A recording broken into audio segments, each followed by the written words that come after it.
कौन सा कर्म करने पर छछूंदर का मिलता है? जन्म कौन सा पाप करने पर गधे का मिलता है? जन्म कौन सा कर्म करने पर अगले जन्म में गर्भ में होती है? मृत्यु लड़ाई और दूसरों के साथ दुर्व्यवहार करने पर इस योनि में होगा जन्म। छलपत करने वाला व्यक्ति या धोखा देने वाले व्यक्ति को अगले जन्म में इस योनि को भोगना पड़ता है। गुरु और बड़े भाई से गलत आचरण करने पर किस योनि में होता है जन्म? मित्रों, इसी प्रकार के पूरे 20 कर्म और उसी के आधार पर मिलने वाला अगला जन्म हम इस वीडियो में चर्चा करेंगे। मित्रों, अगर इसी प्रकार के सवाल आपके मन में हैं तो यकीन मानिए आप सही वीडियो पर क्लिक किया है। इन सभी प्रश्नों के जवाब आपको इस वीडियो में मिलने वाले हैं। बस आपसे एक ही बात कहनी है कि आप इस वीडियो को पूरा देखिएगा। मैं दावा करता हूं आपको यह वीडियो बहुत ही अच्छी जानकारी प्रदान करने वाली है। नमस्कार मित्रों, एक बार फिर स्वागत है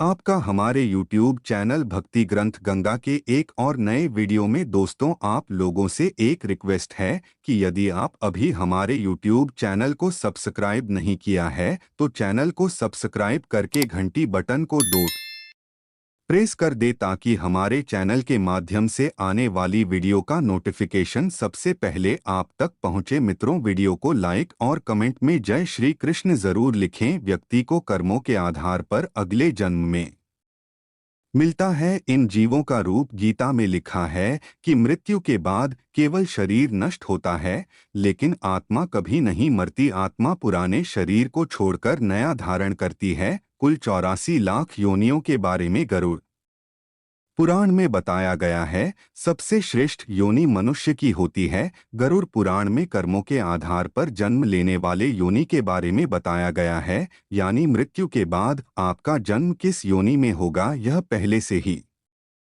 निर्धारित है, क्योंकि आप अपने जीवन में जिस तरह का कर्म करेंगे मृत्यु पश्चात उसी के आधार पर आपका अगला जन्म भी होगा। व्यक्ति को मृत्यु के उपरांत कर्मों के आधार पर स्वर्ग या नरक की प्राप्ति होती है। गरुड़ पुराण में यह भी बताया गया है कि एक व्यक्ति को कैसे कर्म करने से अगले जन्म में किस तरह के जीव रूप में जन्म मिलता है।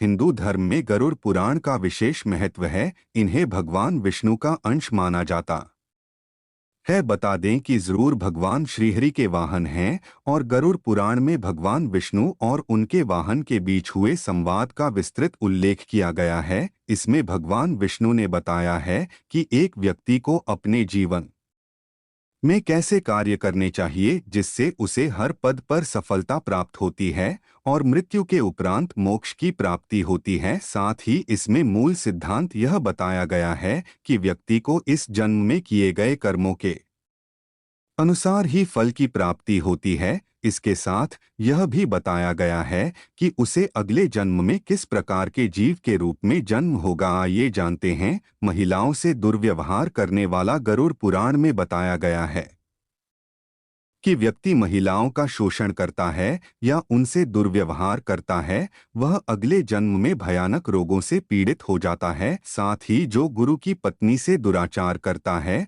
उसे कुष्ठ रोग का सामना करना पड़ता है। गरुड़ पुराण के अनुसार दूसरे की पत्नी से संबंध बनाने वाला व्यक्ति घोर नरक में जाता है। फिर वहां उसे पहले भेड़िया, फिर कुत्ता, गिद्ध, सियार, कौवा, सांप और अंत में बगुला की योनि प्राप्त होती है। इन सब जन्मों के बाद अंत में उसे मनुष्य योनि मिलती है। साथ ही बड़े भाई का अपमान करने वाले व्यक्ति को कोच नामक पक्षी के रूप में जन्म लेना पड़ता है। इतना ही नहीं, 10 वर्षों तक उसे इसी योनि में रहना होता है। फिर उसे मनुष्य की प्राप्ति होती है। धोखा देने वाला गरुड़ पुराण के अनुसार छलकपट करने वाला व्यक्ति या धोखा देने वाले व्यक्ति को अगले जन्म में उल्लू के रूप में जन्म मिलता है। साथ ही झूठी गवाही देने वाला व्यक्ति अगले जन्म में अंधा पैदा होता है। गुरु से दुर्व्यवहार करने वाला जो व्यक्ति गुरु से दुर्व्यवहार करता है, यह उनकी बातों की अवहेलना करता है, उसे भगवान के अपमान के समान पाप झेलना पड़ता है। साथ ही यह भी बताया गया है कि वह अगले जन्म में जल से रहित वन में ब्रह्मराक्षस के रूप में विचरण करता है। साथ ही बड़े भाई का अपमान करने वाले व्यक्ति को कोच नामक पक्षी के रूप में जन्म लेना पड़ता है। इतना ही नहीं, 10 वर्षों तक उसे इसी योनि में रहना होता है, फिर उसे मनुष्य की प्राप्ति होती है। हर समय भगवान का नाम लेने वाला जो व्यक्ति हर समय भगवान का नाम लेता है और उनकी उपासना करता है, उसे सभी चिंताओं से मुक्ति मिल जाती है। साथ ही जीवन के अंतिम क्षणों में भी जो राम का नाम जपता है, वहां जन्म मृत्यु के चक्र से मुक्त होकर मोक्ष प्राप्त कर लेता है। माता पिता या किसी अपने का दिल दुखाने वाली उन्हें प्रताड़ित करने वालों को अगला जन्म जरूर मिलता है, लेकिन पैदा होने से पहले ही गर्भ में उनकी मृत्यु हो जाती है। किसी जीव की हत्या करने वाला गरुड़ पुराण में बताया गया है कि जो व्यक्ति किसी गाय की हत्या करने वाला व्यक्ति नरक की यातनाओं को डोट भोगने के बाद अगले जन्म में मूर्ख और कुबरा जन्म लेता है। साथ ही जो शौक के लिए जानवरों का शिकार करता है, वह अगले जन्म में बकरे के रूप में पैदा होता है, जिसे किसी कसाई द्वारा बेरहमी से मार दिया जाएगा। पुराणों में बताया है कि धोखेबाज, कपटी और अपने हित के लिए छल करने वालों को अगला जन्म कुल्लू का मिलता है। पशु पक्षियों को परेशान करने वाले व्यक्ति अगले जन्म में कसाई हत्थे चढ़ने वाला बकरा बनते हैं। 2 हत्या, भ्रूण हत्या, महिलाओं की हत्या करना महापाप माना गया है। ऐसा करने वालों को अगले जन्म में चांडाल योनि प्राप्त होती है। स्त्रियों का शोषण, उनके दुराचार करने वाले अगले जन्म में कुष्ठ रोगी बनते हैं। वहीं गुरु का निरादर करने वाला व्यक्ति अगले जन्म में नरभक्षी के रूप में पैदा होता है, जिसे जन्म से मृत्यु तक कई तरह के कष्ट झेलने पड़ते हैं। अन्य की चोरी करने वाला चूहा, जल की चोरी करने वाला तक शहद चुराने वाला मधुमक्खी बनता है। अगर कोई मृत्यु के समय भगवान का नाम लेता है तो वो मुक्ति के मार्ग पर अग्रसर हो जाता है। इसलिए शास्त्रों में कहा गया है कि मरते समय राम का नाम लेना चाहिए। इस क्रम से बनते हैं।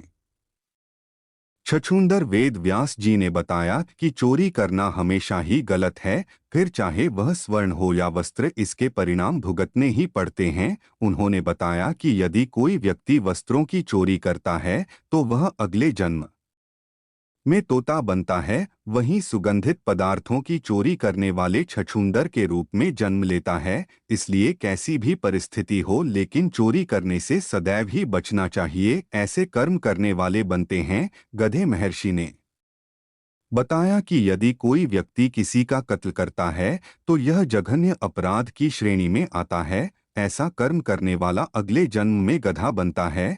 लेकिन यदि वह जिस शस्त्र से हत्या करता है उसी से उसकी भी हत्या हो जाए तो उसे मृग योनि मिलती है। इसके बाद वह मछली, कुत्ता और बाघ बनता है। लेकिन इन योनियों में भ्रमण करने के बाद वह मनुष्य योनि में जन्म लेता है। ऐसे कर्म करने वाले बनते हैं। मनुष्य वेद व्यास जी ने बताया कि जो व्यक्ति सदैव दूसरों की मदद करता है, पशु पक्षी और अन्य जीवों पर दया करता है, जरूरतमंदों की मदद करता है और में स्वार्थ भावना से संचित धन का उपयोग धार्मिक कार्यों में करता है, तो ऐसे व्यक्ति अगले जन्म में मनुष्य योनि में ही जन्म लेते हैं।